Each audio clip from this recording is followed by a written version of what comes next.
right, and welcome to the Jackie Jones Show here on IYHWrestling.com. Got a lot of news to go over this week. Let's start off with Raw.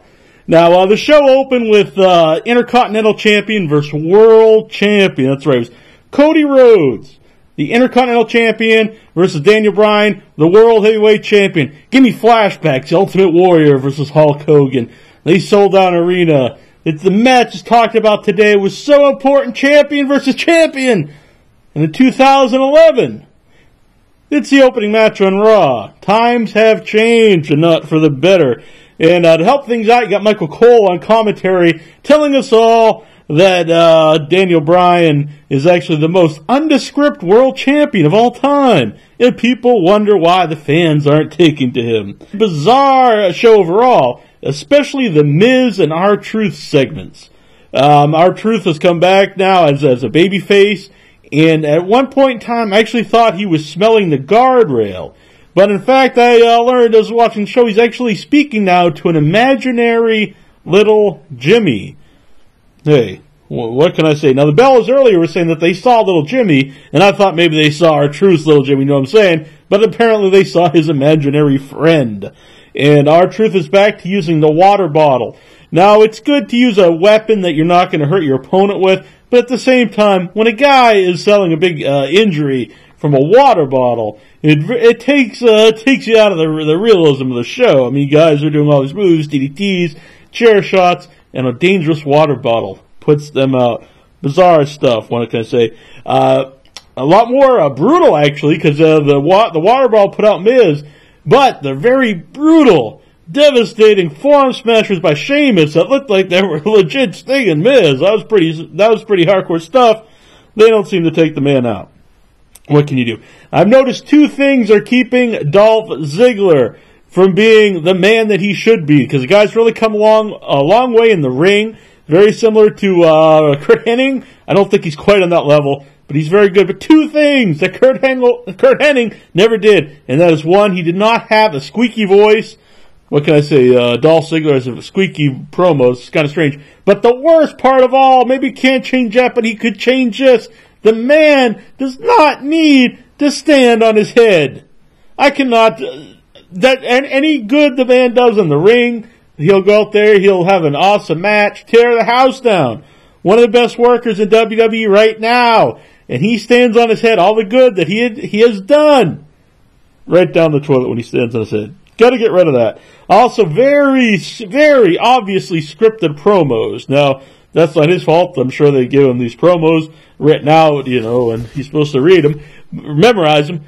But, I mean, they say things that people just wouldn't say in reality. It's like, I'm the walking surplus. No one walks around saying this. If I was going to fight you, Weeble, Van out there, whoever, I wouldn't come out and say, I'm a walking surplus. That would not scare you away. Just bizarre stuff. Get rid of that kind of stuff. And then, bad enough that the title versus title, I can't really think much worse than that to open this card. Middle of the card is the WWE Championship, CM Punk. So both titles, neither of them are in the main event. Maybe I'm an old school guy. Maybe times have changed, but I think this is a big problem. I don't think it quite lived up to my expectations, but it was still good stuff. And if these guys were given some more time to build up their feud, I think you could get some really epic stuff. But what didn't make a lot of sense to me was Dolph won by count out, and it seemed like he was so happy about it, and Vicky was so happy about it. But the title doesn't change hands on a count out. Why would they be happy about that? Now, if they were defending the belts, they would be happy if they lost or won by countout because they'd keep the belt. They didn't win the title. Why? I don't really see the cause for celebration. But nonetheless, I assume that we'll see this now at the upcoming pay-per-view, and I don't know, maybe Dolph will be the new champion. Of course, we had Kelly and Eve versus Bella Twins. Nice ring entrances. From there, pretty much what you expected, folks. I gotta say, Otunga is really growing on me. This was a guy at one point in time I thought was completely useless. But he's got this lawyer character shining under this. Can he take off as a wrestler from here? I don't know. Maybe on the house shows they should have him fighting some of the veterans, building up his skills. and eventually wrestle on TV. But if they use managers more, I could really see him as a big-time manager, or like a general manager. And the thing that I really liked, not only was his bow tie, which I'm a fan of the bow ties and the sweater vest, not only did they color coordinate, so did the man's coffee thermos. He's taking one step beyond that was necessary, but I noticed and I liked that. Of course, the big news on Raw was Chris Jericho's return. Now, first off the bat, love the jacket. I'd like to get myself one. Anyone out there can help me out, hook me up, let me know, because that's the kind of jacket I'd be wearing around town, when I'm at the post office, a grocery store, anywhere. But I got to say now, if someone would explain to me how he came back. Crowds, let me explain to you. He comes back. Crowd is so ecstatic to see him. You've had all these vignettes building him up. He comes out. Crowd goes crazy. Of course, Jericho's one of the best wrestlers of all time. I think in this last 10 years, him and HBK are kind of like the MVP of WWE, maybe Rey Mysterio. But most of the best stuff in the last few years have involved Chris Jericho or HBK, I would say. There's other stuff like Punk. But overall, Jericho's great. Great wrestler, great promo guy. He knows, he's a smart guy. He knows how to get a hold of the fans. And I'll say, in theory, this whole idea was great. Now, he comes out, he has the fans in the palm of his hands, wants to turn heel.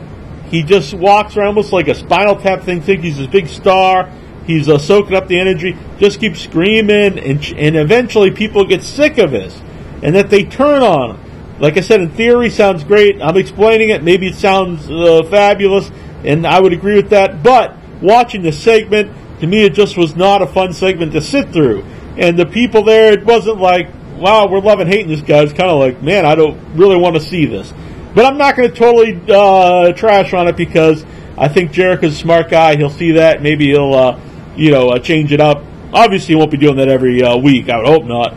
But I have faith in Jericho, so I expect good things from this going forward. It's kind of strange. I thought both Jericho and Kane, the fans really want to cheer for them, but they really go out of their way trying to make the fans turn on them. I understand that most of their big-name guys right now are baby faces, CM Punk and John Cena and Zack Ryder. Maybe he'll be up there. So maybe they want some heels to work with these guys. But at the same time, fans really want to cheer them, so it's hard to get fans to boo them. And is it always the smartest thing? I don't know, but we'll wait and see. Now, they also tease, and it's on WWE.com still, that there's a woman pulling the strings, and when you saw in the vignettes, it was a young woman and a young guy. And the young guy apparently is Jericho. Now he's kind of like a Children of the Corn type dude. He's all grown up. I still don't quite understand the vignettes. But I know they say the beginning of the end. Now, is Jericho going to come back as a believer of the Mayan calendar, that 2012 is the end of the world? Could this be what has brought Jericho back? I don't know.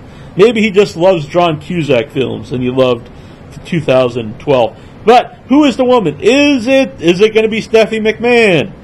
Is it going to be Trish Stratus? Is it going to be someone else from the past? Is it going to be a new person?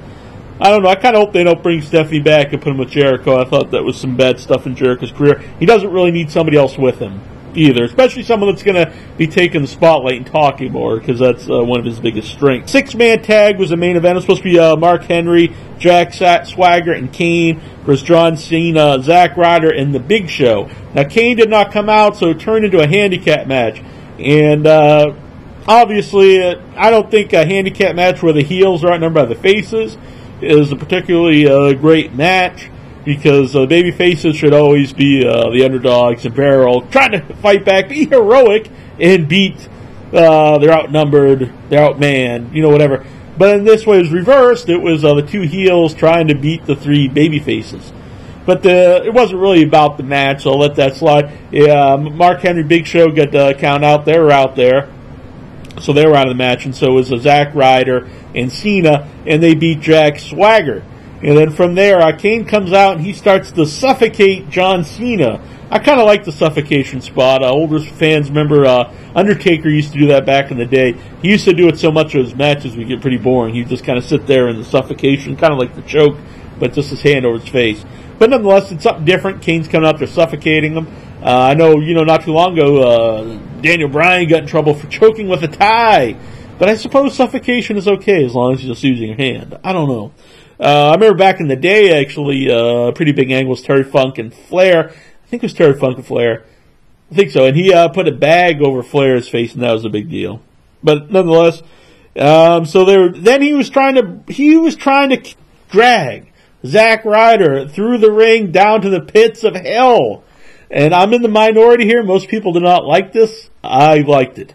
Yes, it was over the top. Yes, it was hokey, and there was red lights and flames. But hell, it's wrestling. Wrestling the past was a lot more story and a lot more characters. It was pretty much more of the top. Today it's just kind of guys with regular names. John Cena, Zack Ryder's not really a regular name, but Daniel Bryan, just regular names. Here's kind of a throwback thing, kind of hokey.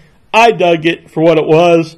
I got a kick out of the overreaction, the big corny expressions on Cena and Zack Ryder's face, and Kane's trying to drag him down to hell. But it makes me wonder, and I know King Brandon brought this up, why is under the ring, it's always, it's like a home for leprechauns, it could be the pits of hell itself, it could own Home Depot when the TLC matches are bringing out all the tools from under the ring.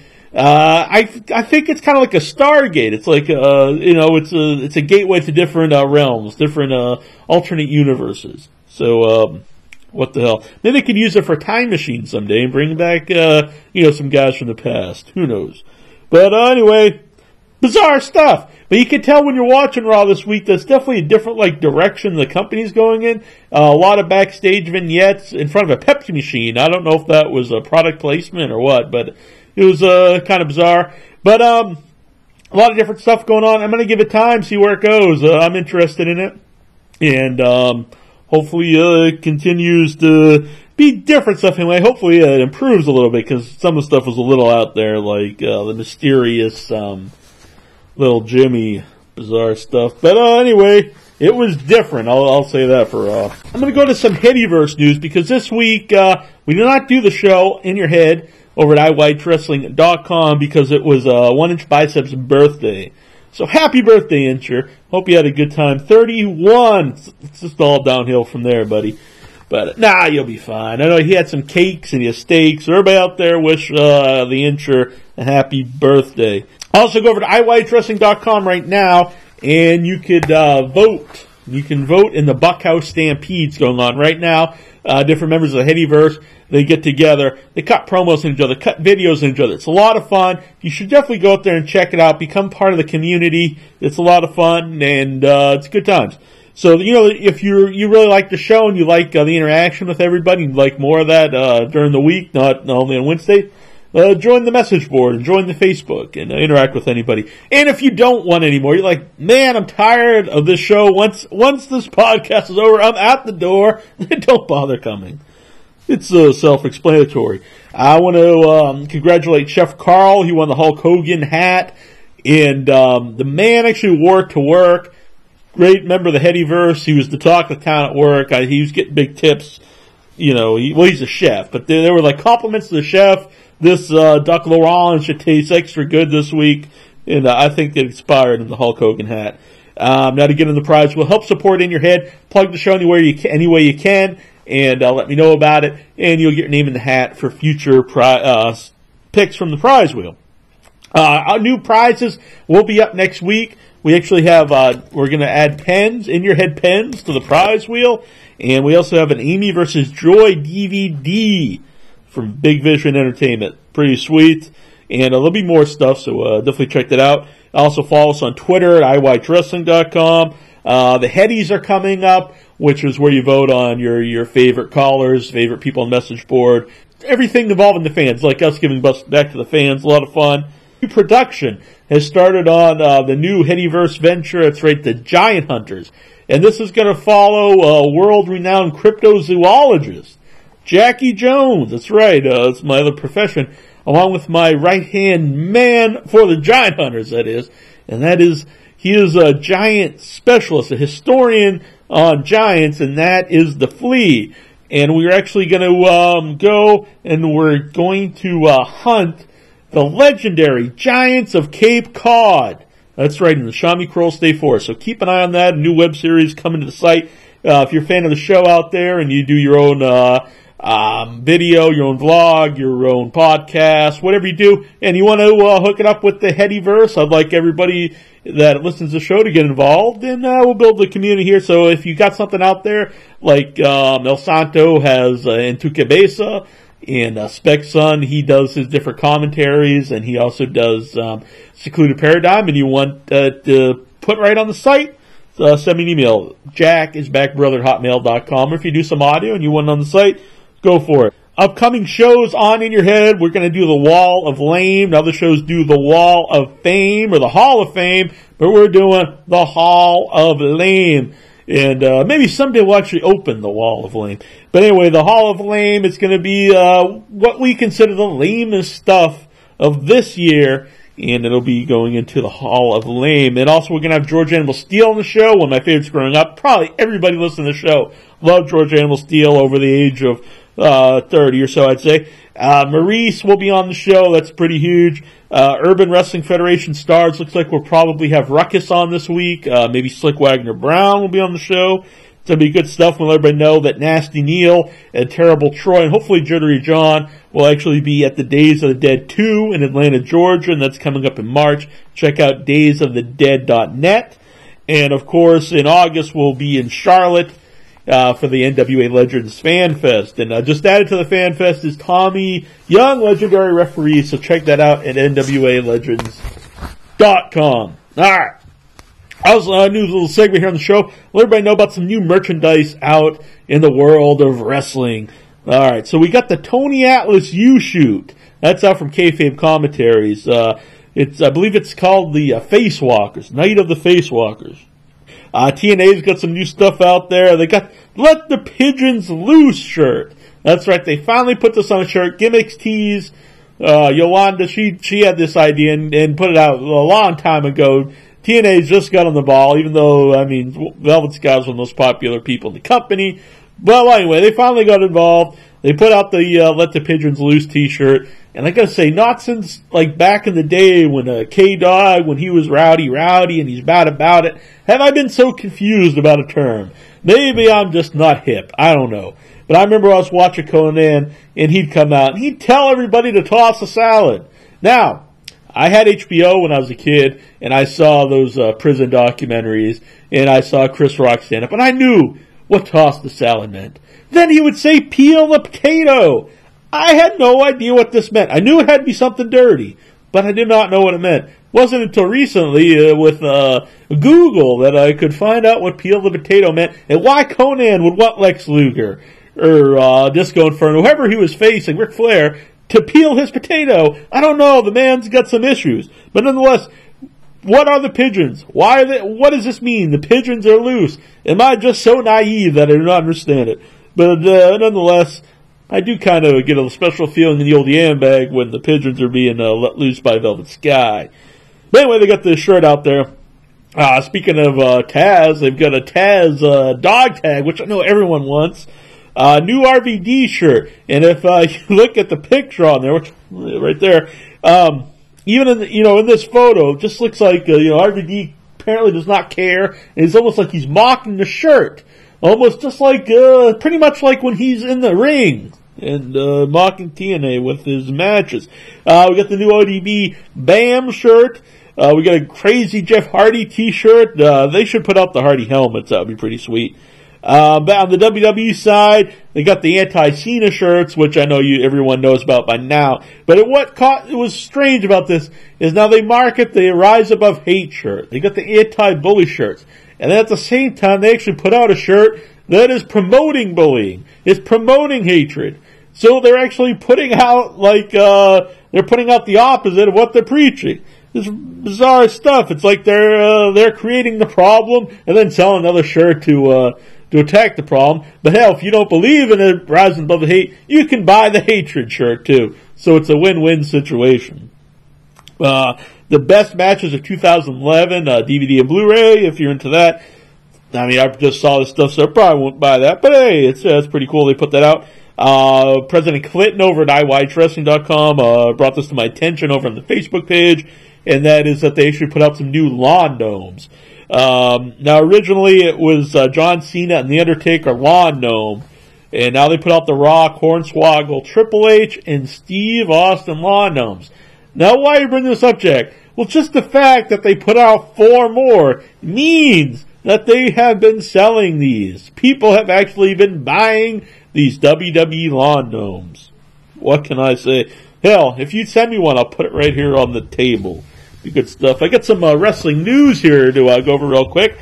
Roddy Piper is actually the first legend announced for the Legends House. That's going to be, I believe it's the only show that's been officially confirmed for WWE Network. And it's basically a bunch of legends put in a house, and they film it.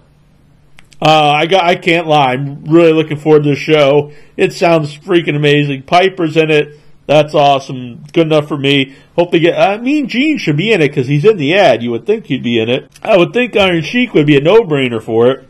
But, anyway, really looking forward to that. Dana White in it was like a drunken late night YouTube interview. He's out in the streets, and he actually, this other drunk, he was like, you let Brock Lesnar wrestle for the WWE, and he said yes, he would let and he clarified though he knew he meant WWE. He wasn't some kind of trick question there, and he said he would let him wrestle for the WWE. Camacho, who rides a bicycle made for 2 with Hunico, is Haku Jr.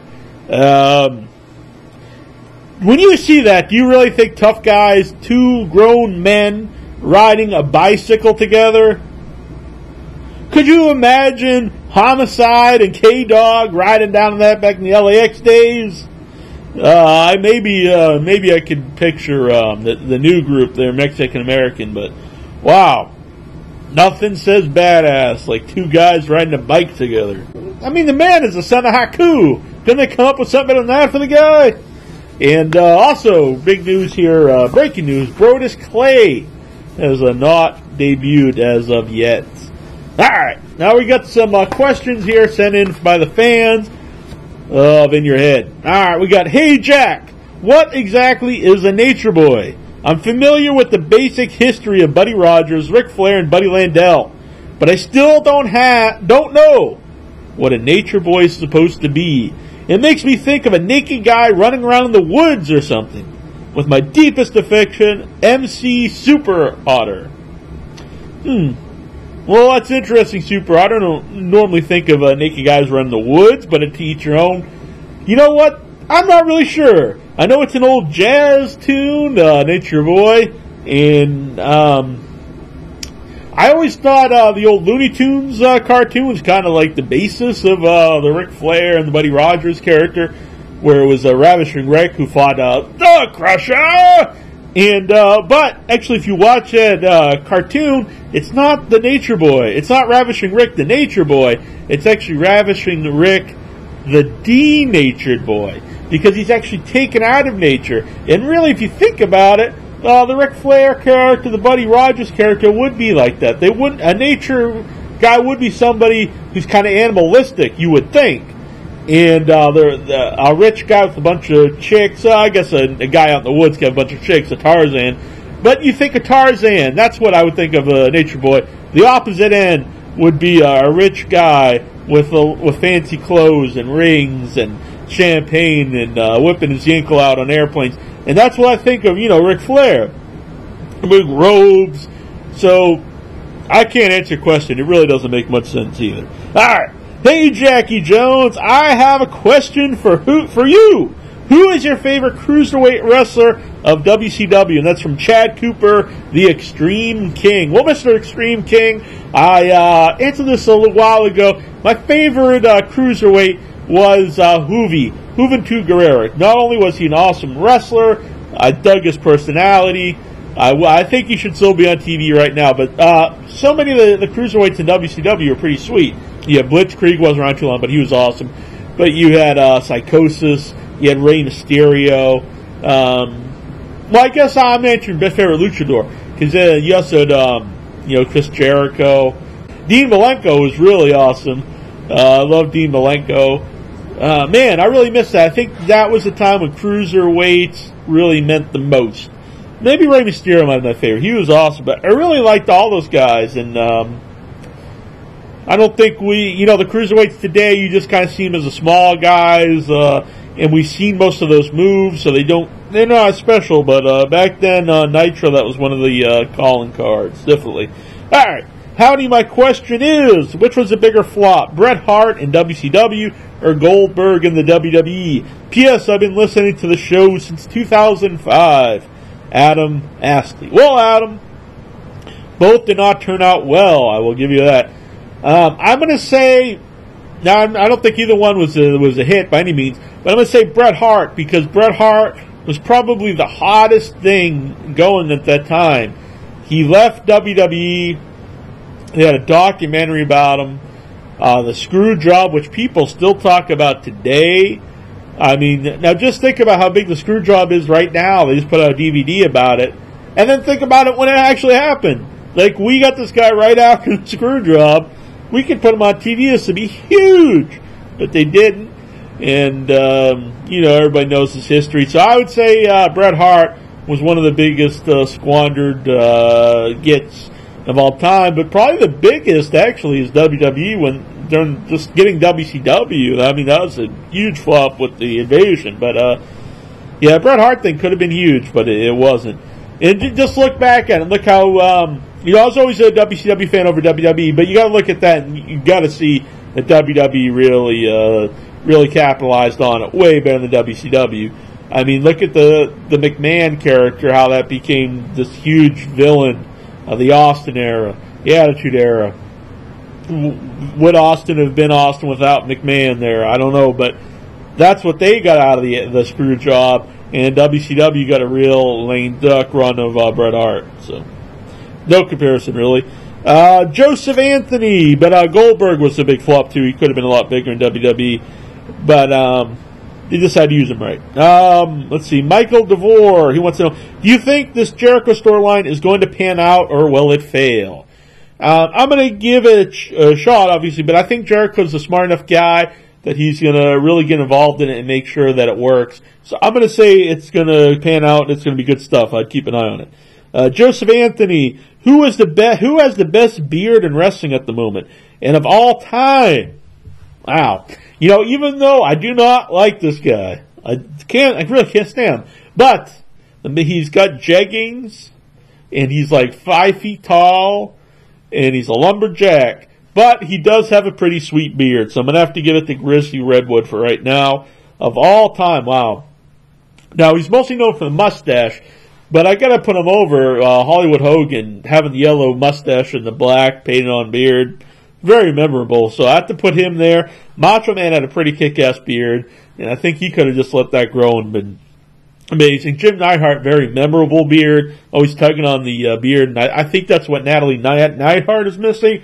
She needs a beard. Mike Knox, I mean, the guy's not Macho Man. The guy ain't got much else going for him, so I'm going to put him over. Got a pretty kick-ass beard. But I got to say, the best beard of all time. Man had it shaved several times in wrestling, made big money off of it, and actually would grow the whole friggin' thing back. And that was the Boogie Woogie Man. Greatest beard of all time. Good stuff. Good question, too. Daniel Dale Herring, he wants to know, would it have been better to debut Brodus Clay attacking Cena instead of Kane? And he said, I was thinking it would be cool to see a triple threat match at Mania with HBK versus Triple H versus Undertaker. Do you think this would work? Well, the first question, would it have been better, Brodus? I don't know if it would be better, but I think they really should be using these guys like, how they really do a great job with Kane's return. Some of the follow-up stuff, maybe not the best. I didn't think the promo was best out last week, but just the vignettes and him coming in with the mask. Jericho. Now, they take these guys that have been around a long time, and they know how to build up their return. Now, if they would take the same time to do that with some new guys, maybe you'd build up some new stars. You know what I'm saying? So, I don't know if it'd be better or not, but it would have been a good use of Brodus Clay.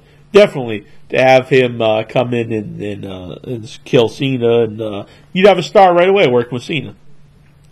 But I'm hoping they do something with Bros Clay. I mean, I like the big heel, and some people are saying that they think that the storyline's like kind of working, where they keep saying he's going to debut and he doesn't. But I don't think so. I think it's the opposite. I mean, you just like, I mean, if you were watching another show and they said, you know, every week this guy's going to be on, and he's never on, and they never explain why. They just say, well, you'll be on next week. Eventually, you just would think, well, this show is just lying to me, or they don't know what they're doing, and it's kind of a farce. Now, if they would actually make this an angle, but they're not. It's just he's supposed to come on and he's not there. Triple threat match. I'm going to disagree with you on that one. I don't think Undertaker in a triple threat match with the streak on the line is a good idea. I think it should just be a big time wrestler versus Undertaker. It was real hard, as good as HBK matches were. It's so hard to follow up on those. I don't think HBK, as much as I like to see him come back, I don't think he should. He should keep retired, live up to the stipulation. If he did come back, I would just like to see him, wrestle somebody. I don't like the triple threat idea, but I don't know if I'm really sold on the Undertaker Triple H match either. Like, I think they'll have an awesome match. The last one was great. But it's kind of like we've seen that, and I don't think, even though I think it was a great match, are people really dying to see another one? I don't know, but they got some time to build it up. The guy I'd really like to see would be Dean Ambrose versus Undertaker. John Moxley, big fan of his. So glad to see him in WWE. I hope when he comes up there they give him a big shot, which I think they will. I think people like him. And to me, he's got everything to become a big-time WWE star. Carl H. Tilley, he wants to know, now that Ring of Honor has refunded your money, are you going to watch their product? I'm a fair man. I will not give them any more money at the moment, but I did finally get my money back after several months, and I want to thank Greg Price and President Clinton and other people on Twitter and stuff who helped me. I had to be an ass to Ring of Honor to get my money back, but, I shouldn't have to be. If this is a set of people, they had a show scheduled, I bought tickets in advance, they canceled the show. So to me, end of story, give me the money back, but I had to go through a lot to get it back. Finally got it back. I'll give them a shot. I'll watch some of the show. Will I spend money on Ring of Honor? Not quite yet, but maybe eventually. Lewis Johnson, do you do the fist bump along with Zack Ryder? Woo, woo, woo. That's not Zack Ryder at all, people. Terrible. No, I do not, but I do it to the Jackie Jones song, which is the theme song of the show. Clinton wants to know, will there be an equivalent of Legends House on the Headyverse network? And if so, who would be in it? That's an excellent idea. Now, let me think here. Now, you gotta put a bunch of people with different personalities in this Headyverse house for it to really make it work. So I would take Extreme Falls, I think Dwayne. I think you put Clinton in there. Van, definitely. Reality. No One Special. Spec Sun. Crystal. And Julia. You'd have yourself a show. Humphrey. Would you get humbled by the Iron Sheik? Oh, I'd also put LTNA Fan in there. I'd like to see his play with Van. Anyway, Humphrey, would you get humbled by the Iron Sheik if you could get a proper interview of him? No. Bubba Beasley, if you were forced at gunpoint to hand-wash tights, would you wash Yokozuna's or Abdullah the Butcher? As someone brought up, Yokozuna bleed a lot, and he did not have Hep C, so I'll pick Yokozuna. Steven, simply ravish and Carol wants to know, what did you buy Incher for his birthday? Love. Alright, George Rushton. Do you think Twitter has ruined the media? Well, George Rushton, I'll answer that in the next segment. Alright, I'm back, and the next segment is Wrestlers on Twitter. That's right. Now, recently it was a Warrior. Someone tweeted the Warrior and asked him about his hair dye, if he would pull a Kevin Nash. And he said, I'm not a dickhead who thrives on stealing the limelight from young guys. Nash then replied via Twitter, never realized I had a problem with Jim. Seemed to get along fine in Scottsdale. Come on, my clown, turn that frown upside down. And then he replied again, a true warrior never turns down a challenge. Put up $100K, $100,000, he said. I'll do the same. 3 rounds, MMA rules, winner take all. I'm talking shoot, not sports entertainment. Jim Hellwig needs to put up or shut the F up. Day before Mania in Miami area. Warrior will have to pass all HIV, Hep A and B and C tests. And I'll do the same. That's right, folks. Kevin Nash, he's calling out Ultimate Warrior via Twitter to fight it out in the MMA style, the friggin' octagon. What do you make of that? Who do you think would win in a real shoot? I think Nash is probably a tougher guy. Warrior's in pretty awesome shape. Older guy. I don't know. I've never heard of anything about him being in real fights, so I don't know. I've heard Nash is actually a pretty tough dude. He's got bad knees, but I'd put my money on Nash. But hell, if they put on pay-per-view, I'd probably buy that. All right, last segment here on the show. Very special segment. Got this you'd see this handcrafted trophy. Paid a lot of money for it. And here on this special edition of the Jackie Jones Show, I'm going to give out the Jackie Jones Fan of the Year Award. That's right. Lots of people have helped out in your head this year.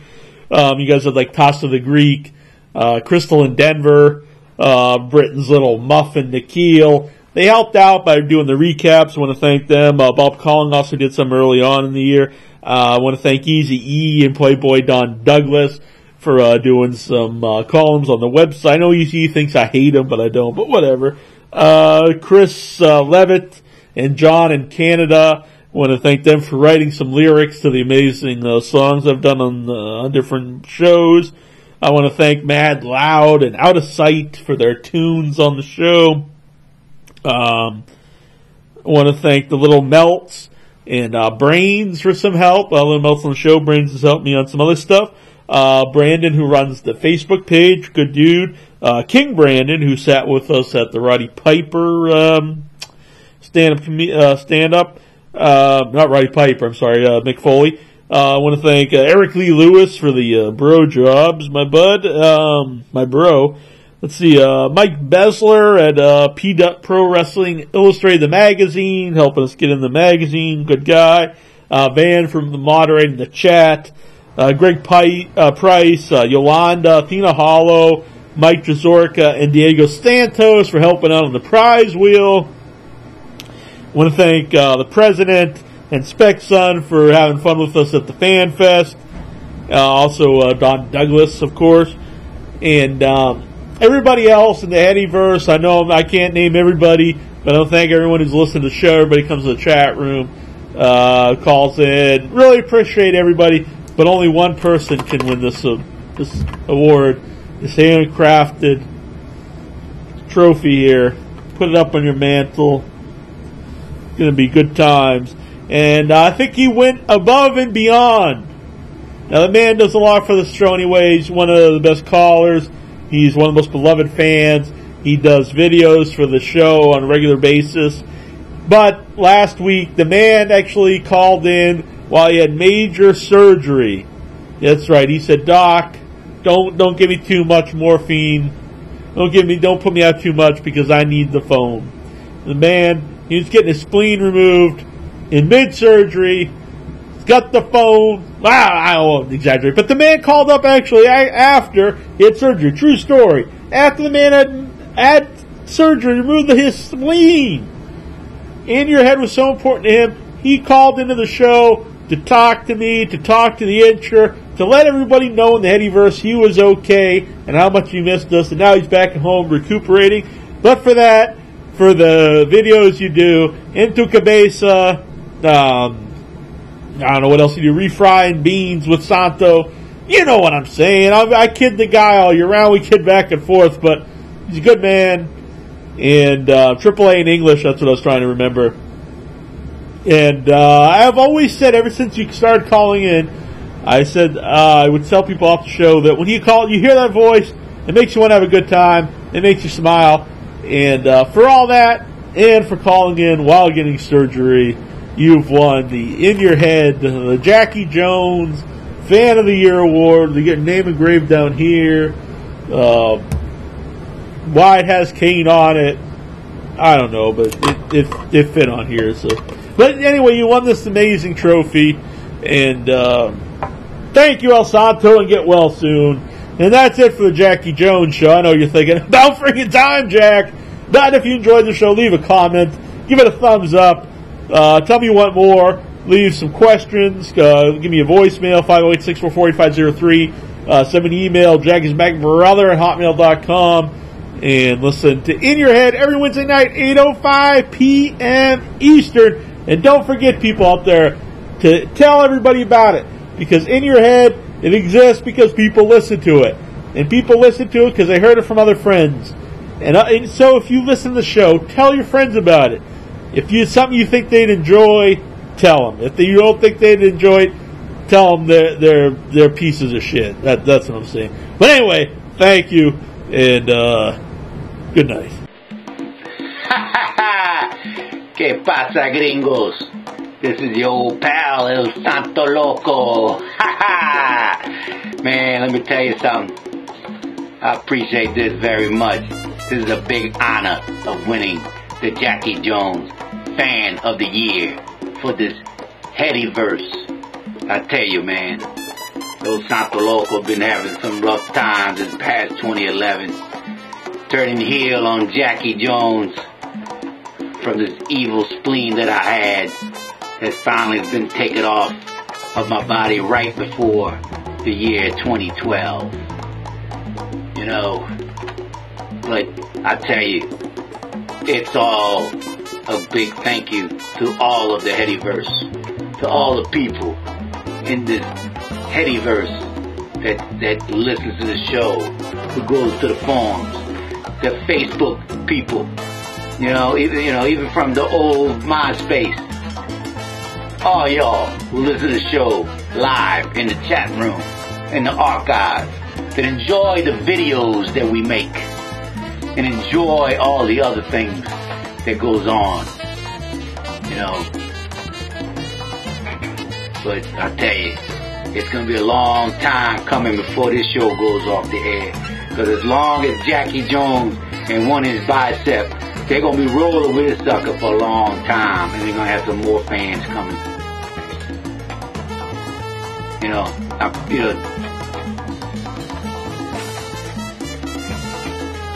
So, you can see, man, I'm not as hyper like I usually am.